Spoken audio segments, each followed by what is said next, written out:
She had the resignation letter in her coat pocket. The edges were already damp from her sweating fingers.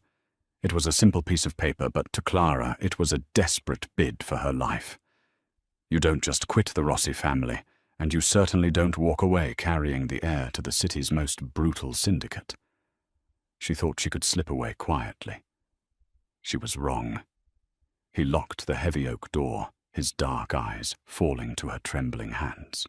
You're not going anywhere. The plastic stick sat on the edge of the porcelain sink, mocking her.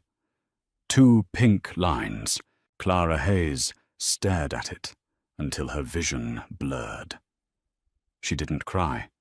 Crying was a luxury for women who had safety nets, for women who didn't spend their days managing the schedules, the lies, and the bloody aftermaths of the Rossi crime family. She gripped the edge of the sink. The porcelain was ice cold under her palms. Her stomach gave a violent lurch, empty, but still protesting the cheap coffee she'd forced down an hour ago. She threw the test into the trash, burying it deep beneath a wad of damp paper towels. Clara took the subway to the office. The train was packed, smelling of wet wool and stale breath. She kept her hands shoved deep into the pockets of her trench coat, her fingers wrapped tightly around a crisp white envelope. Her resignation. Rossi Logistics sat on the edge of the harbour. From the outside, it was a mid-level import-export firm. Inside, it was the nerve centre of Damien Rossi's empire. Clara walked through the glass double doors at exactly 8:50. The receptionist, a girl with too much lip gloss and not enough sense to know who paid her salary, didn't even look up. Clara bypassed the main floor and took the private elevator to the top. Her heart beat a frantic, irregular rhythm against her ribs. Just slide it across the desk. Say it's a family emergency. Say you're moving back to Ohio. The elevator doors parted. The top floor was silent. The air up here felt different, heavier, strictly climate-controlled, and laced with the faint, expensive scent of sandalwood and old leather. Damien's office was at the end of the hall.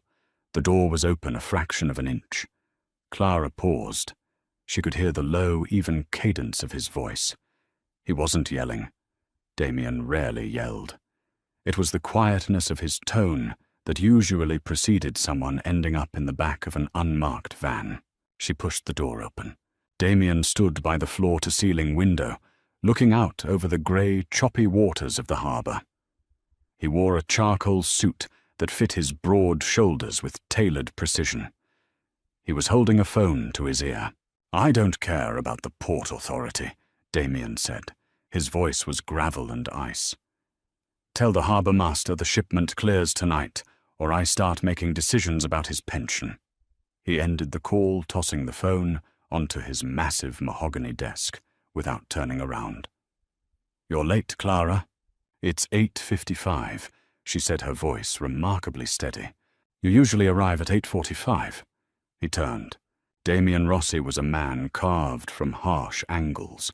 A sharp jaw, a straight nose broken twice in his youth, and eyes the colour of bruised storm clouds. He looked tired. He always looked tired lately. Since the hit on his father 6 months ago, the mantle of the family had fallen squarely onto his shoulders. It was the grief that had broken them just for a night. 8 weeks ago. A bottle of bourbon, a locked office door, and a momentary lapse in the ironclad boundaries they had maintained for 3 years. She remembered the bruising grip of his hands, the desperate, hollow way he had kissed her, like he was trying to inhale her soul to fill the empty spaces in his own. They had never spoken of it since. Clara walked to the desk. She pulled the envelope from her pocket. It felt like a brick in her hand. She placed it squarely in the center of the leather blotter. Damien looked at the envelope. He didn't touch it. He looked back up at her. "What is this?" "My resignation," Clara said. Silence stretched between them. A tugboat sounded its horn out in the harbour, a low, mournful wail that vibrated against the thick glass of the office windows. "I need to leave Damien," she said, reverting to his first name. Usually in the office it was Mr. Rossi. Effective immediately. Damien stepped away from the window. He moved with a predatory grace, silent and deliberate, until he was standing on the opposite side of the desk. He picked up the envelope. He didn't open it. He simply folded it in half, then in quarters, his large hands working the thick paper until it was a small, compressed square. He dropped it into the brass trash can by his feet. "No," he said. Clara blinked. "It's not a request. I'm giving my notice." "You don't give notice to me, Clara. You know how this works." He leaned forward, resting his knuckles on the desk. "You know my accounts. You know the shipping schedules. You know the names of the men on my payroll at the docks, in the precinct, and in the mayor's office." "I would never say a word," she said, her voice rising an octave. The panic was leaking out. "You know me." "I do know you," Damien said softly. His eyes narrowed, scanning her face. He was looking for a tell. He was a man who survived by reading the micro-expressions of liars. "You look pale. You're shaking. What kind of trouble are you in?" "None. I want a normal life." A harsh, humorless laugh scraped from his throat. "A normal life. You've worked for a syndicate for 3 years, and suddenly you want a picket fence." He straightened up. "Did someone approach you? Did the feds offer you a deal?" "No, my God, Damien, no." She stepped back, her chest heaving. "I just want out. You're my secretary. You are my right hand." He walked around the desk, closing the distance between them. Clara froze. The smell of sandalwood overwhelmed her. "You don't leave until I say you leave. Sit down. We have a meeting with the union reps in 20 minutes. Read the brief." He turned his back on her, dismissing the conversation entirely. Clara stood there, her nails digging into her palms until they broke the skin. She couldn't fight him today. The nausea was rising again, a bitter tide in the back of her throat. She swallowed hard, grabbed the leather-bound folder from the edge of his desk, and walked to her adjoining office. She had failed. The trap had well and truly snapped shut. The secret lasted exactly 3 more weeks. It was a miracle it had survived that long. Clara became an expert at breathing through her mouth, at hiding saltines in her blazer pockets, and at masking her sudden aversions to everything from the smell of printer ink to the heavy roasted aroma of the espresso Damien drank by the gallon. She was losing weight everywhere except her lower belly, which was rigid and slightly swollen, hidden easily enough beneath oversized knit sweaters. She told Damien she had a recurring stomach bug. He told her to go to his private physician. She flatly refused, claiming she was handling it. It all fell apart on a Tuesday afternoon. The office was tense. A shipment of untraceable firearms had been seized at the border. Damien had been pacing his office for 2 hours, barking orders into a burner phone. The air was thick with the sharp, acidic tang of his stress and the lingering smoke of a cigar he had lit and abandoned in an ashtray. Clara was standing by the filing cabinets, sorting through customs manifests, trying to find the discrepancy that tipped off the border patrol. Damien slammed the phone down on his desk. The plastic cracked. "They had the route," Damien growled, rubbing his temples. "Someone gave them the secondary route." "I'm checking the digital logs," Clara said, her voice tight. Damien sighed heavily, picking up the half-smoked cigar. He struck a match. The sudden flare of sulfur hit Clara's nose like a physical blow. Her stomach flipped entirely upside down. The bile rose so fast she didn't have time to speak. She dropped the manifests. The papers scattered across the floor in a white wave. She clamped a hand over her mouth and bolted. She didn't make it to her own office. She shoved open the heavy wooden door to Damien's private executive washroom, collapsed to her knees in front of the toilet, and retched violently. The cold tile bit into her bare knees. She gasped for air, tears streaming down her face, her body shaking with the force of the nausea. She closed her eyes, resting her damp forehead against her arm. Then she heard the slow, heavy footsteps. She hadn't closed the door. Damien stood in the doorway.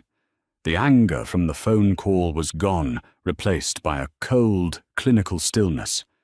He looked down at her. He didn't offer a hand. He didn't ask if she was okay. "A stomach bug," he said. His voice was deadly quiet. For 3 weeks, Clara wiped her mouth with the back of a trembling hand. She tried to stand up, but her legs were weak. She braced herself against the sink, refusing to look him in the eye. "I ate something bad for lunch." "You didn't eat lunch. I watched you push a salad around your plate for 20 minutes. Damien stepped fully into the bathroom. The space suddenly felt incredibly small. He reached over and turned on the tap, wetting a hand towel with cold water. He wrung it out and handed it to her. Clara took it, pressing the damp cloth to the back of her neck. "I need to go home. Look at me, Clara." She kept her eyes on the drain in the sink. "Please, Damien." He reached out. His fingers, calloused and strong from years of violence, gripped her chin. He didn't hurt her, but the grip was absolute. He tilted her face up until she was forced to look at him. His dark eyes searched hers, reading the terror, the exhaustion, and the profound, undeniable truth hiding in her panicked gaze. His eyes flicked downward, tracing the line of her throat, settling briefly on the slight, unnatural bulk beneath her oversized sweater, before snapping back up to her face. The realization hit him in real time. She watched the shift. The cold calculation melted into something terrifyingly possessive. The air in the room seemed to drop 10 degrees. "How long?" he asked. The gravel in his voice was gone. It was a smooth, lethal whisper. "Damien." "How long?" Clara's breath hitched. There was no point in lying. He would have his medical team strap her to a table and find out anyway. 11 weeks. Damien didn't flinch. He did the math. 11 weeks ago was the week of his father's funeral. The week the world burned down around them, and they had sought refuge in each other on the leather couch in his office. He let go of her chin. He took a step back, running a hand through his dark hair. He looked at the ceiling, letting out a long, ragged exhale. "You were going to run," he stated. It wasn't a question. He was piecing it together. The resignation letter, the sudden panic, the refusal to see a doctor. "You were going to take my child and disappear." "It's my child." Clara fired back a sudden surge of protective adrenaline, overriding her fear. She pushed off the sink, standing tall. "And yes, I was going to leave. Look at this life, Damien. Look at what you do. You think I want a baby brought into a world where people are murdered over shipping routes?" Damien's jaw tightened, a muscle feathered in his cheek. "You think I want to raise a child who has to look over their shoulder every day of their life?" Clara's voice cracked. "I was trying to protect it. From me. From all of this." She gestured wildly toward his office, toward the guns, the ledgers, the burner phones. Damien took a slow, deliberate step toward her. Clara held her ground, though her knees shook. He stopped when he was inches away. He reached out his hand, hovering over her stomach for a split second, before he flattened his palm against the heavy knit of her sweater. Clara gasped at the contact. His hand was warm, heavy, and undeniably protective. "You are carrying Rossi blood," Damien said, his voice a low rumble that vibrated through her. He looked deep into her eyes, stripping away every defense she had left. "My blood. Damien, please just let me go. I won't ask you for anything. I won't tell anyone who the father is. I swear to God. Stop talking." He cut her off, his tone, brokering no argument. He withdrew his hand, though his eyes never left hers. "You are done working. You are done living in that shoebox apartment in Brooklyn." Panic clawed at her throat. "You can't do that. I'm a person, not a piece of property. You are the mother of my child." He corrected, turning his back and walking out of the bathroom. He picked up his suit jacket from the back of his chair. "Like it or not, you're staying. That baby is mine. The extraction was brutally efficient. Clara never went back to her apartment. Damien didn't allow it. While she sat in the back of his armored SUV, staring numbly at the tinted windows, a team of his men packed up her life. 4 hours later, she was standing in the foyer of the Rossi estate on Long Island. It wasn't a home. It was a fortress disguised as architectural brilliance. High walls, wrought iron gates, security cameras tucked into the eaves, and armed guards patrolling the perimeter in pairs. The house itself was vast and hollow, all marble floors, vaulted ceilings, and cold modern art. It felt like a mausoleum. Damien led her up the grand sweeping staircase. He hadn't said more than 10 words to her since the confrontation in the washroom. He carried a heavy silence, radiating a tense energy that made the hairs on Clara's arms stand up. He opened double doors at the end of the east wing. "These are your rooms," he said, stepping aside to let her in. Clara walked in slowly. The bedroom was the size of her entire apartment. A massive, king-sized bed dominated the space, covered in silk sheets and heavy velvet comforters. There was a sitting area by a bay window, a massive walk-in closet, and an ensuite bathroom that smelled of lavender and expensive soap. Her pathetic cardboard boxes were already stacked neatly in the corner. They looked absurd in the grand, sterile room. "My men brought everything," Damien said, watching her from the doorway. He hadn't crossed the threshold. "If anything is missing, tell Paul at the front door. He will replace it." Clara wrapped her arms around herself, suddenly freezing despite the warm air in the house. "Am I a prisoner here?" Damien's jaw tightened. "You're safe here." "That's not what I asked. You have the run of the house. You have the gardens. But you do not leave the gates without me, and you do not speak to anyone outside this property." He pulled a sleek new smartphone from his inside jacket pocket and tossed it onto the bed. "Your old phone has been destroyed. This one is encrypted. The only numbers in it are mine, the house staff, and the doctor." Clara stared at the black rectangle on the silk duvet. It looked like a shackle. "Dr. Orris is coming tomorrow morning at 9. Damien continued his voice purely transactional, as if he were discussing a cargo shipment. "He will examine you, set up a diet plan, and prescribe whatever vitamins you need. You will follow his instructions to the letter." "I have my own doctor." Clara fired back, a spark of defiance lighting up her chest. "Not anymore." Damien finally stepped into the room. The sheer physical presence of the man swallowed the vast space. He stopped in front of her. She refused to back away. "You hate me right now," he said quietly. It wasn't an accusation. It was an observation. "You think I'm a monster, keeping you in a cage. Aren't you?" She challenged, her voice, trembling just a fraction. Damien's eyes darkened. "My father was shot in the head while eating dinner in a restaurant he owned for 20 years.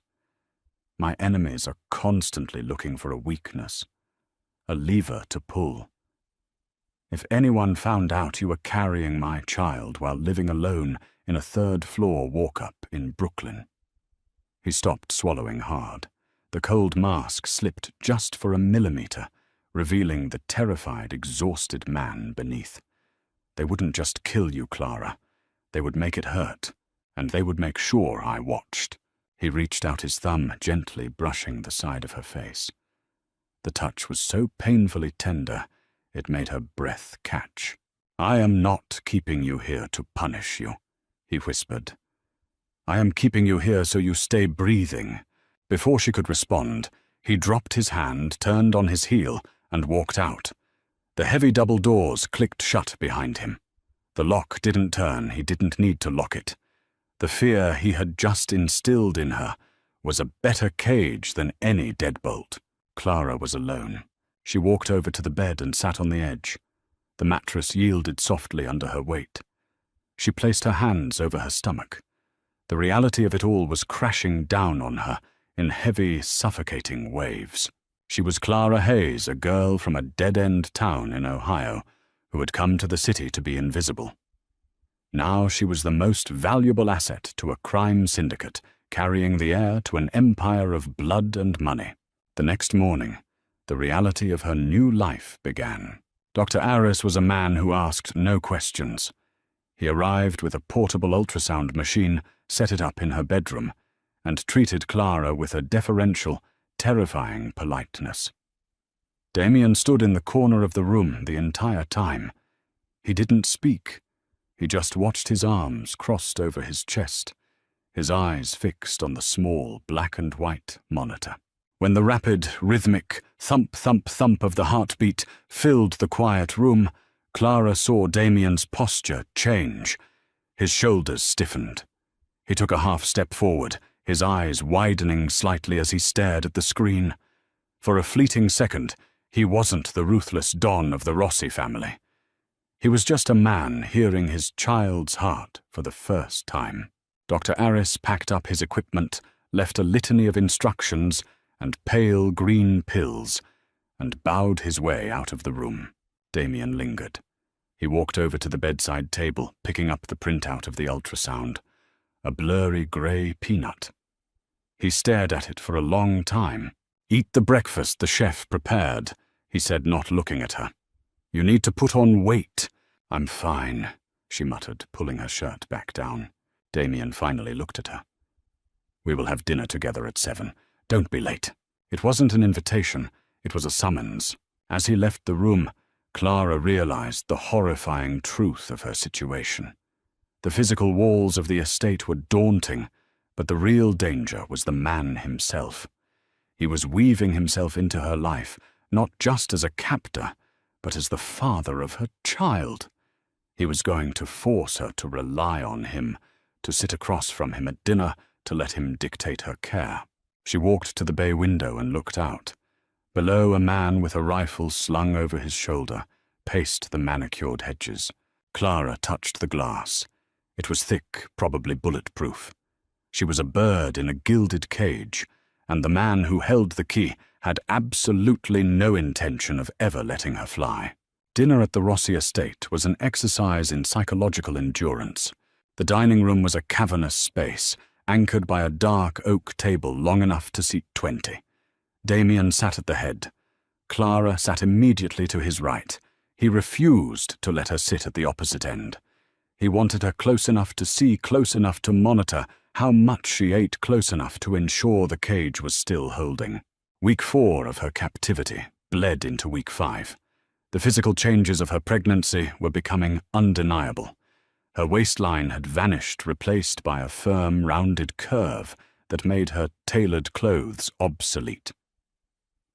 Damien's tailor, a quiet older man named Arthur, had been brought in to measure her for a new wardrobe. Clara had stood frozen, while the man wrapped a tape measure around her expanding belly, her face burning with a mixture of humiliation and profound loss of autonomy. Tonight, the silence in the dining room was suffocating.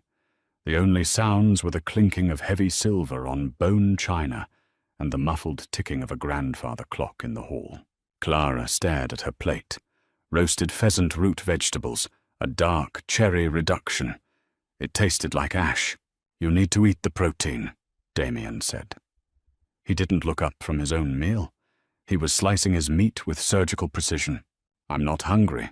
Dr. Aris said your iron levels are borderline. Eat." Clara dropped her fork. It clattered loudly against the rim of the plate. "Do you ever get tired of giving orders? Or does it just bleed into your personal life so much you don't know the difference anymore?" Damien paused.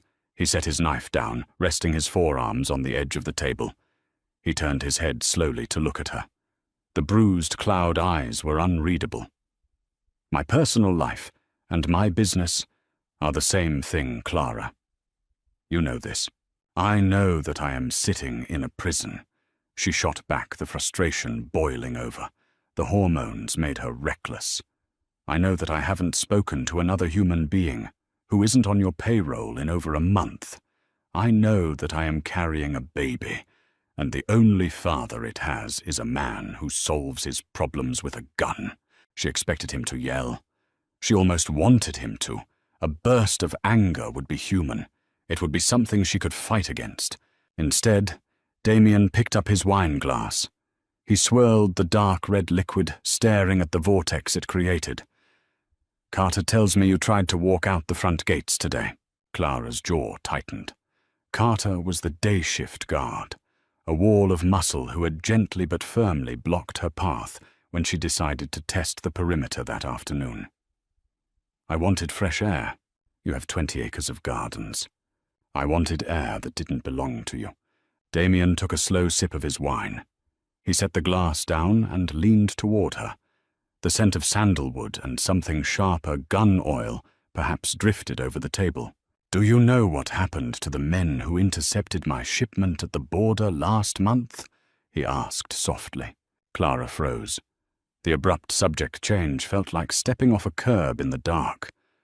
"No, they thought they were dealing with a ghost. They thought I was soft because I wear a suit and sit behind a desk."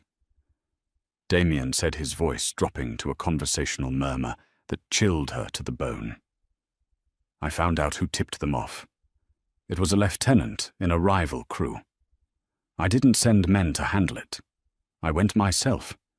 Because in my world, respect is born from fear, and fear requires proof."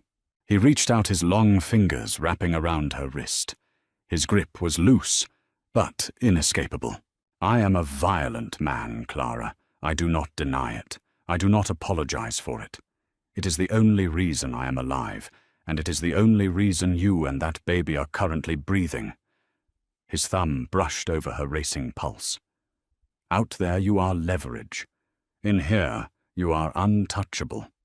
So you will eat your dinner, and you will stop trying to walk out the gates." He let go of her wrist and picked up his knife again. Clara looked down at her plate, her vision blurring with hot, frustrated tears. She picked up her fork. She took a bite of the pheasant. She chewed, swallowed, and stared at the empty wall across the room, hating him with an intensity that terrified her, mostly because she understood exactly why he was doing it. The illusion of absolute safety shattered on a Tuesday at 2 a.m. Clara was awake. Sleep was a rare commodity lately. Her lower back ached constantly, and the baby had discovered how to use her bladder as a trampoline. She was sitting in the bay window of her bedroom, wrapped in a thick cashmere blanket, watching the rain lash against the security glass. Then she heard the engine. It wasn't the smooth purr of the usual security patrols. It was the roaring, misfiring scream of an SUV being pushed well beyond its limits. Tires squealed violently on the wet asphalt of the driveway below. Clara leaned against the glass.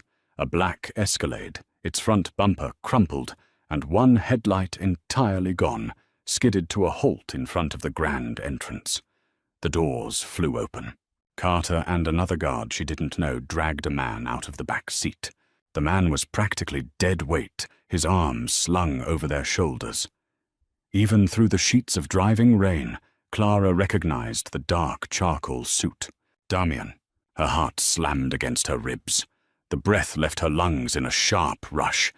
She didn't think. The self-preservation instinct that had kept her alive for 3 years evaporated. She dropped the blanket, threw open her bedroom doors, and ran down the grand staircase. She hit the marble foyer, just as the heavy oak front doors burst open. The smell hit her first, copper wet wool and ozone. Carter was panting, straining under Damien's weight. Damien's head hung low, his dark hair plastered to his forehead, with rain and sweat. His white dress shirt was completely soaked through, plastered to his torso. The entire left side of his shirt was stained a brilliant, terrifying crimson. "Don't put him on the floor, get him to the study," a man barked. It was Vincent Damien's underboss, stepping through the door behind them. He had a gun in his hand, his eyes scanning the empty driveway before he kicked the doors shut. "Dr. Orris, call Aris," Damien ground out. His voice was a wet, ragged rasp. "I called him from the car, boss. He's 20 minutes out," Vincent said, shoving his gun into a shoulder holster. They hauled Damien into the study, laying him flat on the massive leather Chesterfield sofa. Clara followed, lingering in the doorway, entirely ignored by the panicked men. Carter ripped Damien's ruined jacket off. Damien let out a harsh, guttural sound of agony that made Clara's stomach pitch. "We need to stop the bleeding," Vincent said, his hands hovering over the wound. He was an executioner, not a medic. He looked terrified. "Towels," Clara said. Her voice cut through the chaos, shockingly loud. The men spun to look at her. "Get towels, clean ones, and alcohol from the bar," Clara commanded, stepping into the room. The terror was still there, but her administrative brain, the part of her that managed crises on a daily basis, had completely taken over. "Move." Carter scrambled toward the adjoining half-bath. Vincent grabbed a bottle of high-proof vodka from the wet bar. Clara walked to the couch. Damien's eyes were half-closed, glassy, with pain and blood loss. He looked up at her. His lips moved, but no sound came out. "Don't try to talk," she said, her voice surprisingly steady. Carter dumped a stack of white hand towels on the coffee table. Clara grabbed one, folded it into a thick square. She didn't ask for permission. She unbuttoned the ruined bottom half of Damien's shirt, exposing his pale, heavily muscled abdomen. The wound was ugly, a jagged tear just below his lower left rib. It wasn't a clean bullet hole. It looked like shrapnel or a grazing shot that had ripped the flesh open. Dark blood pulsed from it in a steady, terrifying rhythm. "Pour the alcohol on my hands," Clara ordered Vincent. He didn't argue. He dumped the vodka over her hands. It burned the micro-cuts on her cuticles. She took the folded towel and pressed it directly, brutally into the wound. Damien roared, his back arched off the sofa, his hands flying up to grab her wrists to tear her away. His grip was bone-crushing. "Hold him down!" Clara yelled at Carter. Carter grabbed Damien's shoulders, pinning him to the leather. "Look at me," Clara said, leaning her weight into her hands, pressing down on the bleeding tear. Damien's head thrashed, his eyes wild like a trapped animal. "Damien, look at me." His eyes locked onto hers. The grey was dilated, almost black with shock. "Breathe," she commanded. "You are going to breathe. I have to hold this. If I let go, you bleed out before Aris gets here." Damien stared at her. The violent struggle slowly drained out of his limbs. His chest heaved, his breaths coming in short, harsh pants. He didn't let go of her wrists, but the grip changed from a desperate attempt to stop the pain to a grounding anchor. He was holding on to her to stay conscious. They stayed like that for an eternity. The study was silent, except for the harsh rasp of Damien's breathing and the driving rain hitting the windows. Clara's arms burned. Her knees ached from kneeling on the hardwood floor. She watched the blood slowly soak through the thick white towel, blooming outward like a dark, macabre flower. She felt the heavy, frantic beat of his heart through his skin, matching the terrified rhythm of her own. He wasn't a monster right now. He wasn't a kingpin. He was just a man bleeding on a couch, holding on to the mother of his child, as if she were his only tether to the earth. "I've got you," she whispered the words, slipping out before she could stop them. "I've got you." Damien didn't speak. He just watched her face until his eyes finally rolled back and he passed out. The smell of bleach and iron lingered in the study for 2 days. Dr. Aris had arrived, stitched the wound, a glancing blow from a high-caliber round that miraculously missed his vital organs and pumped Damien full of antibiotics and painkillers. Damien refused to be moved to a hospital. He refused to even be moved to his bedroom. He stayed on the leather sofa in the study, heavily guarded, conducting a vicious internal investigation from a supine position. Clara didn't see him for 48 hours. Vincent had gently but firmly escorted her back to her room once Aris arrived, locking the doors behind her. When they finally unlocked the door on Thursday evening, Clara didn't run. She walked down the stairs slowly. The house felt different.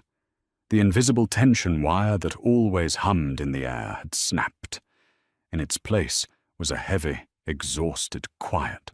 She pushed open the doors to the study. The room was dim lit only by a brass desk lamp. Damien was sitting up on the couch. He looked terrible. His skin was sallow shadows, carved deep trenches under his eyes. He wore loose sweatpants and a dark t-shirt that hung off his frame. The dangerous tailored don of the Rossi family was entirely absent. He was staring into the unlit fireplace, a glass of water resting on his thigh. He heard her enter, but didn't turn his head. "Iris said you were the one who stopped the bleeding." Clara stopped in the center of the room. She folded her arms over her chest, suddenly highly conscious of the heavy, undeniable swell of her stomach. "You were ruining the leather." A faint ghost of a smile touched the corner of his mouth. It vanished instantly. "Thank you." The gratitude sounded foreign on his tongue. It was a word he clearly rarely used. "Who did it?" she asked. "A crew from the Bronx. They thought the borders being seized meant I was weak. They ambushed my car at a red light." He took a slow breath, wincing slightly as the stitches pulled. "They are no longer a problem." Clara shuddered. The clinical way he spoke of death always terrified her. But looking at the pale, injured man on the couch, the terror was eclipsed by a sudden, heavy exhaustion. She walked over to the armchair opposite the sofa and sat down. She looked at him. Really looked at him. "You almost died," she said. Her voice wasn't accusing.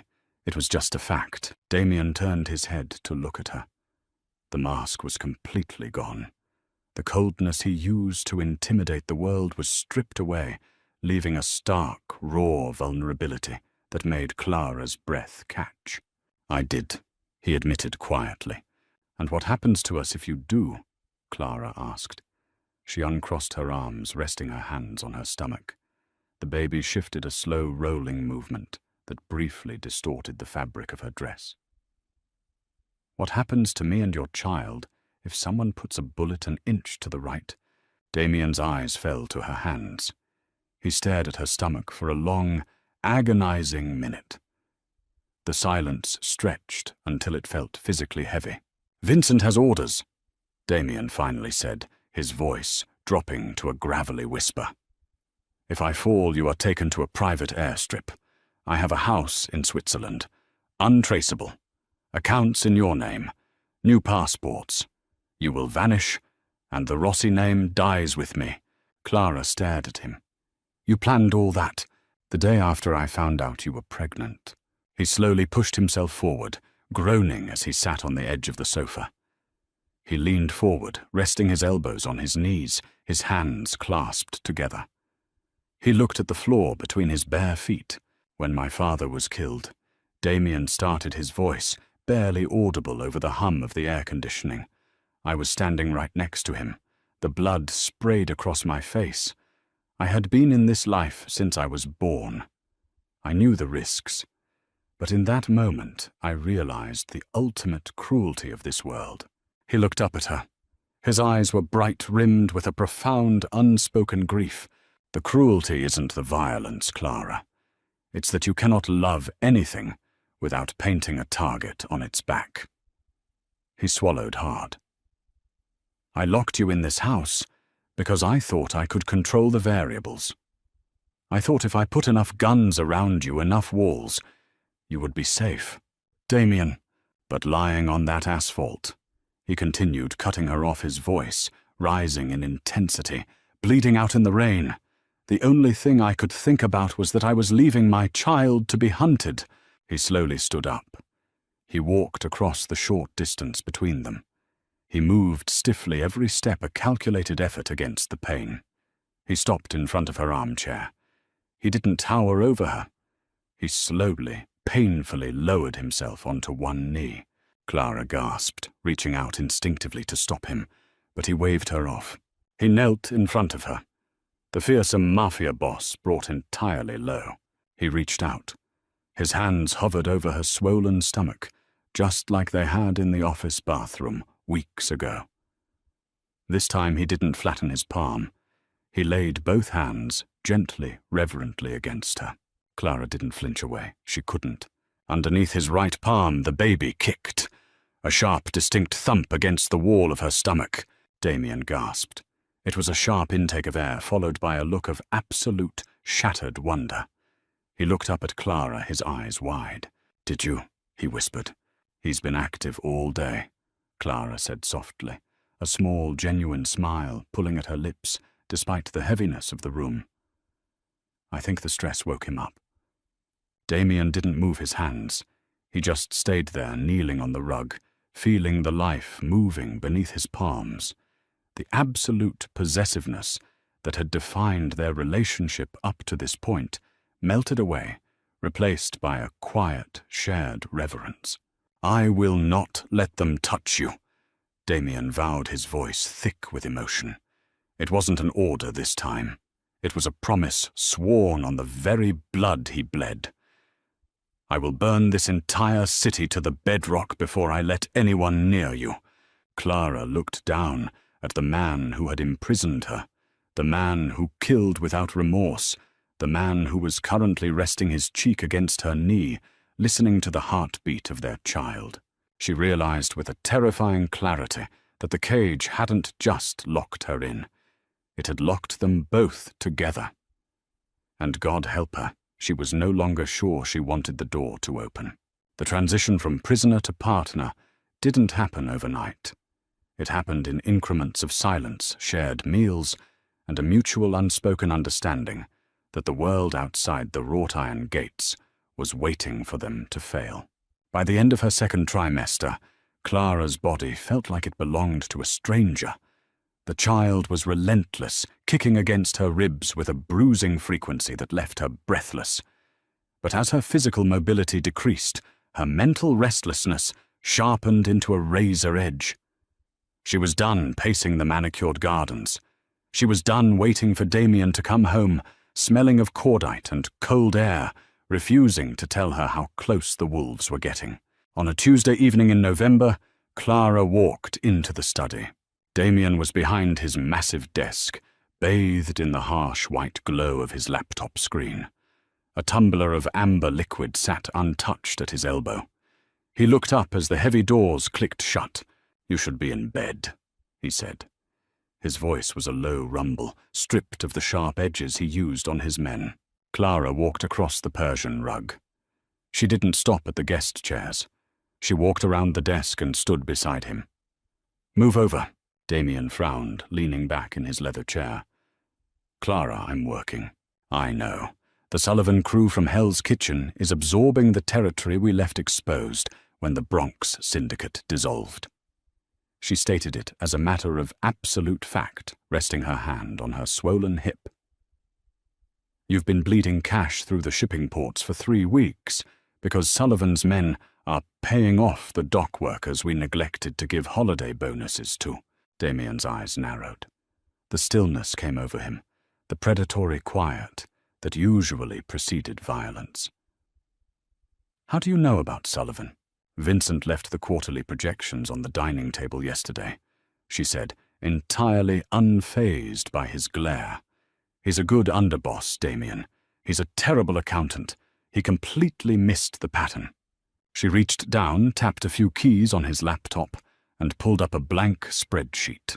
"If I am going to live in this house, and if I am going to raise this child in this life, I am not doing it blindfolded." Clara said, her voice dropping into a register of ironclad certainty. "I am not going to be the fragile little bird you keep locked in a tower while you get yourself killed, trying to manage logistics you clearly don't have the time for." Damien stared at her. The silence stretched heavy and electric. For a moment, she thought he might call Carter to physically remove her from the room. Instead, he let out a short, rough exhale. He reached forward, closing the laptop screen halfway, and gestured to the heavy leather chair beside his desk. "Sit." Clara sat. She pulled the laptop closer, opening the file Vincent had bungled. For the next 4 hours they didn't speak of the baby, the cage, or the blood. They spoke the cold, hard language of survival. Clara systematically dismantled the Sullivan crew's financial infrastructure, using nothing but public tax records, property deeds, and the raw data Damien's men had scraped from the streets. She created a tactical matrix, laying it out for him with ruthless efficiency. Sullivan Syndicate vulnerability. Assessment. Sullivan's empire rested on fragile ground. At Pier 47, outbidding the union reps would buy a strike and paralyze their incoming freight. Meanwhile, tipping off the state liquor authority would sever the cash laundering through their Chelsea nightclubs. Finally, his Hell's Kitchen enforcers were loyal only to the dollar. Doubling their weekly pay would flip them overnight, isolating Sullivan completely. Damien leaned over her shoulder, staring at the screen. He traced the line of data with a calloused finger. "You want me to buy a union strike?" he asked, his voice close to her ear. "It costs $50,000 in bribes," Clara replied without looking up. "A turf war with Sullivan costs $1 million in lost revenue and puts a target on your back. Starve them out. Don't shoot them." Damien was silent. He looked from the screen to Clara's profile. The soft glow of the monitor illuminated the stubborn set of her jaw and the dark circles under her eyes. She was a weapon he hadn't known he possessed.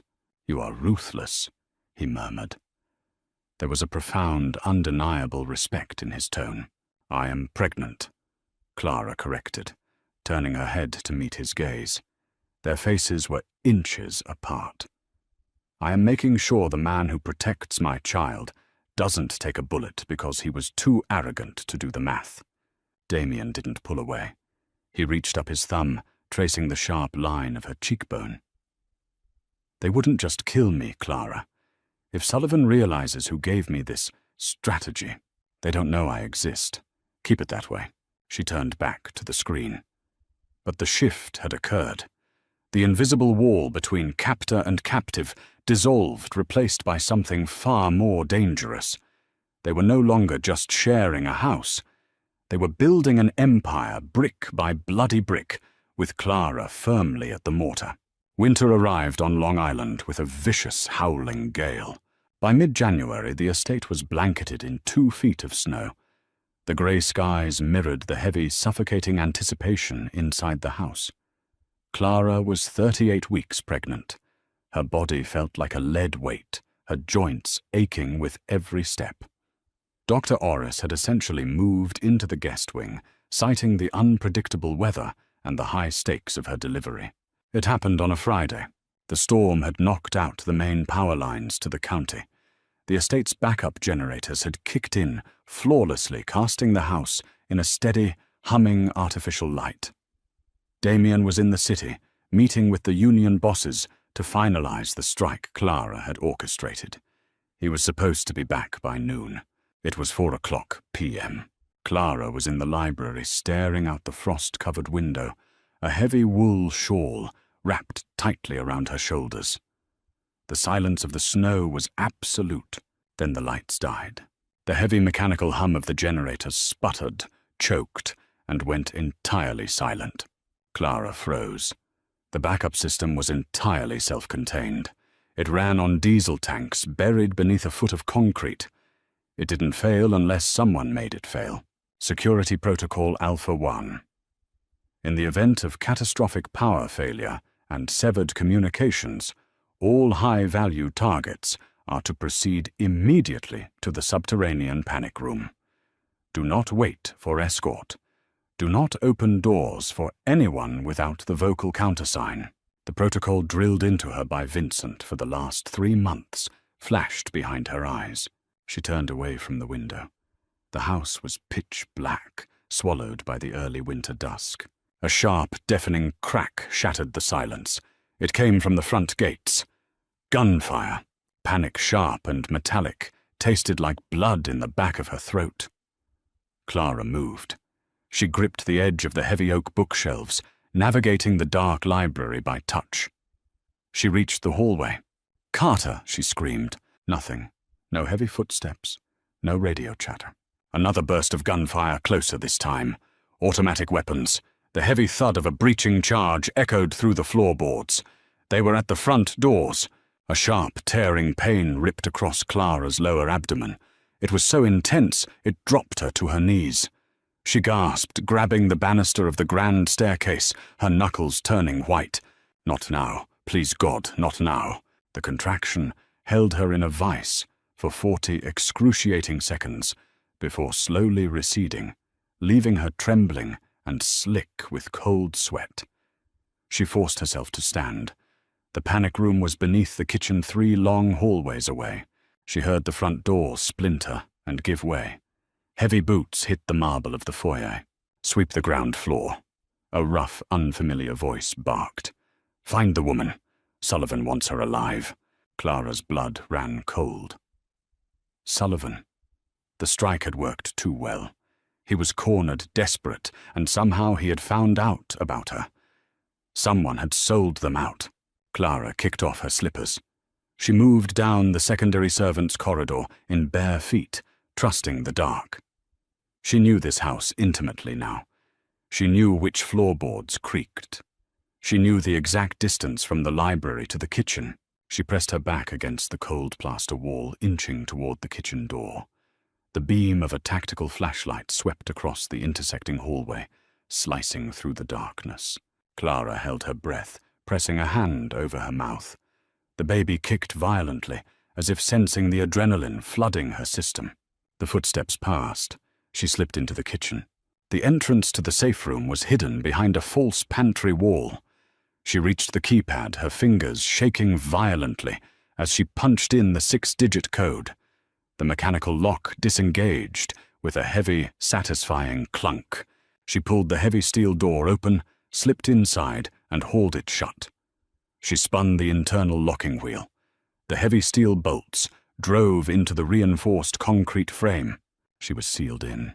The safe room was small, lit by battery-powered emergency LEDs. It smelled of stale air and bottled water. Clara leaned against the steel door, sliding down until she hit the cold concrete floor. Another contraction hit. This one was worse. It felt like her spine was being ripped in two. She bit down on the sleeve of her wool shawl to muffle her scream. She curled onto her side, panting rapidly, her hands clutching her stomach. Above her, the muffled concussive sounds of a war zone vibrated through the ceiling. Damian. She didn't know if he was dead. She didn't know if he had walked into an ambush in the city. She only knew that she was alone in a concrete box entirely at the mercy of her own failing body. Time lost its meaning. The contractions came faster, rolling into one another like a rising tide. She lost track of the gunfire. She lost track of the hours. She was drowning in pain, anchored only by the primal, desperate need to push. Then the heavy steel wheel on the door groaned. Clara scrambled backward, her back hitting the far wall. She grabbed a heavy steel flashlight from the emergency kit, gripping it like a club. If it was Sullivan's men, she would make them kill her. She wouldn't let them take the child. The wheel spun. The heavy door swung open. Damien stood in the doorway. He was unrecognizable. His cashmere overcoat was soaked in blood and snow. His face was smeared with soot and crimson, his eyes wild and hollow. He held an assault rifle in his right hand, the barrel smoking. He looked at her, curled on the floor, shaking, clutching the flashlight like a weapon. The rifle dropped from his hand, clattering loudly against the concrete. Clara! He breathed, his voice breaking entirely. He crossed the room in 2 strides, dropping to his knees beside her. He threw his ruined coat off, pulling her into his chest. He was freezing cold, but to Clara, he felt like the sun. "You're alive," she sobbed, burying her face into his neck, the smell of gunpowder and blood, overwhelmed by the desperate relief of his presence. "I've got you," Damien whispered fiercely, his hands shaking as they ran over her hair, her face checking for injuries. "They're dead. All of them. I've got you." A brutal, tearing contraction ripped through her, cutting off her reply. She screamed, her nails digging into Damien's shoulders. Damien's eyes widened in terror. He looked at the door. "Oris, get Oris down here now." He roared up the stairs. The safe room became a delivery ward. Dr. Orris arrived minutes later, his medical bag clutched in white-knuckled hands. The estate above them was a graveyard, but down in the concrete bunker, life was fighting a desperate battle to break through. There were no soothing words. There were no warm blankets or epidurals. There was only the harsh fluorescent emergency lighting the cold floor and Damien. He didn't leave. When Aris told him to wait outside, Damien had drawn a sidearm, placed it on the metal supply table, and told the doctor to do his damn job. Damien sat behind Clara, holding her upright against his chest. He let her break the skin on his arms as she gripped him through the final agonizing stages of labor. He whispered to her in Italian, low, urgent prayers and promises that anchored her to the room when the pain threatened to pull her under. "One more, Clara," Aris urged, his voice strained. "The head is clear. Give me one more." Clara had nothing left. Her vision was spotting with black stars. She felt Damien's chest heave behind her, his mouth pressed hard against her temple. "Breathe with me," Damien commanded, softly grounding her. "You are the strongest thing in this world. Finish it." With a final guttural scream that tore her throat raw, Clara pushed. The room went entirely silent for 2 agonizing seconds. Then a sharp, angry wail echoed off the concrete walls. Clara collapsed back against Damien, her lungs burning, her body entirely spent. She felt Damien's chest hitch behind her. A boy. Orris said, his hands moving quickly as he cleared the infant's airways and clamped the cord. He wrapped the screaming, bloody infant in a sterile thermal blanket from the emergency kit. Aris stepped forward and carefully placed the bundle onto Clara's chest. Clara looked down. He was tiny. His face was red and furious, a thick shock of dark hair plastered to his head. He was perfect. He was heavy, real, and breathing. The sheer magnitude of it broke her completely. Tears spilled over her cheeks, cutting tracks through the sweat and grime. Damien shifted, leaning his chin heavily on her shoulder to look at his son. His hand, stained with the blood of the men who had tried to kill them, gently reached out. He traced a trembling finger over the baby's cheek. The infant stopped crying, turning his face blindly toward the warmth of his father's touch. Damien closed his eyes, a ragged, shuddering breath escaping his lungs. A single tear slipped down his bruised face, hiding itself in Clara's hair. He had an heir. The Rossi bloodline had survived the night. 3 days later, the estate was quiet again. The bodies had been removed. The blood had been scrubbed from the marble. The generators were repaired. The world outside believed it was business as usual, utterly unaware of the slaughter that had taken place behind the iron gates. Clara sat in the bay window of her bedroom, the winter sun pale and distant through the glass. The baby Leo was asleep in a heavy oak bassinet by the bed. The double doors opened. Damien walked in. He wore a fresh charcoal suit. The bruises on his face were fading to a dull yellow, but the cold, calculating mask of the Don had returned. He was going back to work. There were territories to secure, loose ends to bury. He walked over to the bassinet, looking down at the sleeping child for a long moment before turning to Clara. "The perimeter is reinforced. I brought in a crew from Chicago to run the outer security," he said smoothly. "No one gets within 5 miles of this house without my approval." Clara looked at him. She didn't see a monster anymore. She saw a man trapped in a cycle of violence, a man who had bled for her, a man who had held her together when she was breaking apart. She stood up. Her body was sore, moving with a slow, deliberate caution. She walked over to him. "Sullivan?" she asked quietly. "Buried," Damien replied. The word held a terrible finality. Clara nodded slowly. She reached out, adjusting the lapel of his suit jacket. It was an intimate domestic gesture that felt utterly surreal against the backdrop of their reality. "You told me once that the cruelty of this world is that you cannot love anything without painting a target on its back. Clara said, her eyes meeting his bruised cloud gaze. Damien stared down at her, his jaw tight. I haven't changed my mind. Neither have I. Clara smoothed her hand flat against his chest, feeling the heavy rhythmic beat of his heart. Which means we don't hide, Damien. We make sure the target is too dangerous for anyone to ever shoot at. Damien's eyes darkened, a flash of pure, dangerous pride flaring in the grey depths.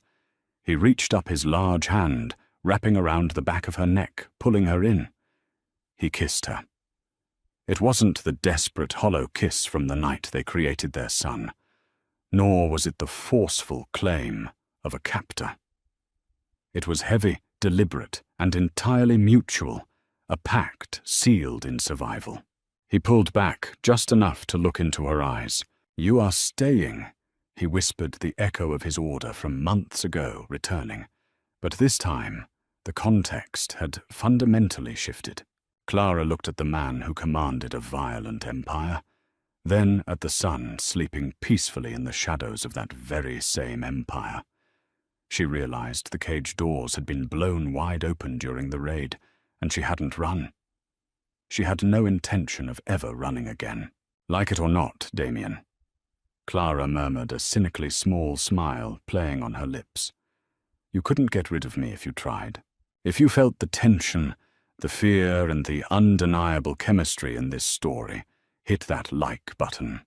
Right now, Clara's survival in the Mafia underworld has forged a dangerous new empire, and you won't want to miss what happens next. Subscribe to the channel and turn on notifications so you're the first to know when the next dark romance drops. Share this video with someone who loves a gripping high-stakes story. Do you think Clara will take over the syndicate one day? Tell me in the comments below.